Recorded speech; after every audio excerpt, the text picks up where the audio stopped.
గంగవేరులెత్తి తిరుగుతున్నటువంటి అనేక తార్కాణాలని మన కళ్ళతో మనం చూస్తున్నాం. ఉదయం నుంచి తెలుగుదేశం పార్టీ నాయకులు, ఎమ్మెల్యే అభ్యర్థులు, చంద్రబాబు నాయుడు అందరూ పరిగెడుతున్నారు సచివాలయం వెంబట. ఇంకా పెన్షన్లు ఇవ్వలేదా, ఇంకా అసలు మామూలుగా ఇంకా తలుపులు తీయలేదు, ఓడవలేదు. 5 ఏళ్లలో ఏనాడు, ఈ 58 మాసాల్లో ఏనాడు సచివాలయం ముఖం చూడనటువంటి, సచివాలయం గుమ్మం తొక్కనటువంటి ఈ చంద్రబాబు నాయుడు మనుషులందరూ కూడా ఉదయం 8 గంటల నుంచే కొత్త సినిమా హాలు తలుపు తెరవకముందే గేట్లు కాడ క్యూలో నుంచున్నట్టుగా సచివాలయం తలుపు తీయలేదా, ఇంకా ఏంటి ఇంకా రాలేదు, అడ్మిన్ రాలేదు, ఇంకా పంచాయతీ సెక్రటరీ రాలేదు, ఇంకా ఓడలేదండి, తలుపు లేదు. అసలు తలుపులు తీశాక మళ్ళీ అసలు పెన్షన్దారులు లేరు, ఇంతవరకు పెన్షన్దారులు రాలేదేంటి? అబ్బా ఏం ప్రేమ కురిపిచ్చేస్తున్నారు పేదవాళ్ల మీద. ఎవడయ్యా ఈ ప్రేమ? మీకు ఏం ప్రేమ ఇది? 58 మాసాలు జగన్మోహన్ రెడ్డి గారి ప్రభుత్వం ప్రతి ఇంటికి వెళ్లి నిద్ర లేకముందే తలుపు తట్టి వారి చేతిలో డబ్బులు పెడుతున్నటువంటి పరిపాలనను వారు అనుభవిస్తే, ఇవాళ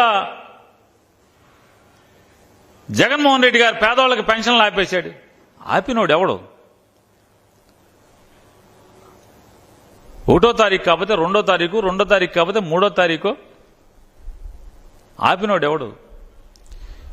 మన జన్మలో 1వ తారీఖున మొత్తం పెన్షన్లు ఇచ్చినటువంటి పరిపాలన ఎప్పుడన్నా ఉందా చంద్రబాబు నాయుడు గారు? తెలుగుదేశం పరిపాలనలో 1వ తారీఖు సాయంత్రానికి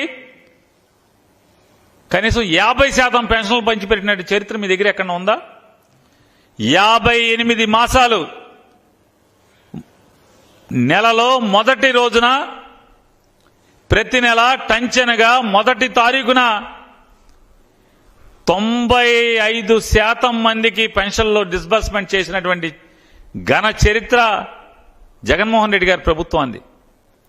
ఇవాళ మీరు దొంగ నాటకంగా మీరే పురంధరేశ్వరితో కేంద్ర ఎన్నికల సంఘానికి లెటర్ పెట్టిస్తారు.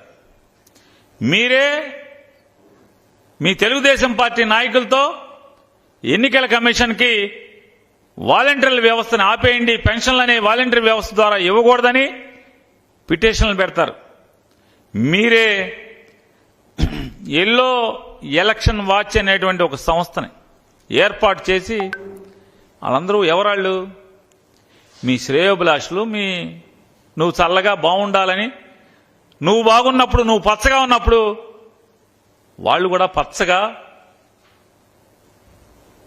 పచ్చ పూలు పూసి ఆనందంగా అనుభవించిన వాళ్ళు ఇవాళ ఒక సంస్థ పెట్టి వాళ్ళు కేంద్ర ఎన్నికల కమిషన్కి ఇవ్వటమే కాకుండా హైకోర్టులో వేస్తారు, ఢిల్లీ హైకోర్టులో వేస్తారు, ఢిల్లీ సుప్రీంకోర్టులో వేస్తారు. వాలంటీర్ వ్యవస్థను తీసేయాలని చెప్పని, వాలంటీర్ వ్యవస్థ ద్వారా పెన్షన్లు ఇవ్వకూడదు, వాలంటీర్ వ్యవస్థ ద్వారా పేదవాడి ముంగిట్లోకి వెళ్ళి బియ్యం ఇవ్వకూడదు.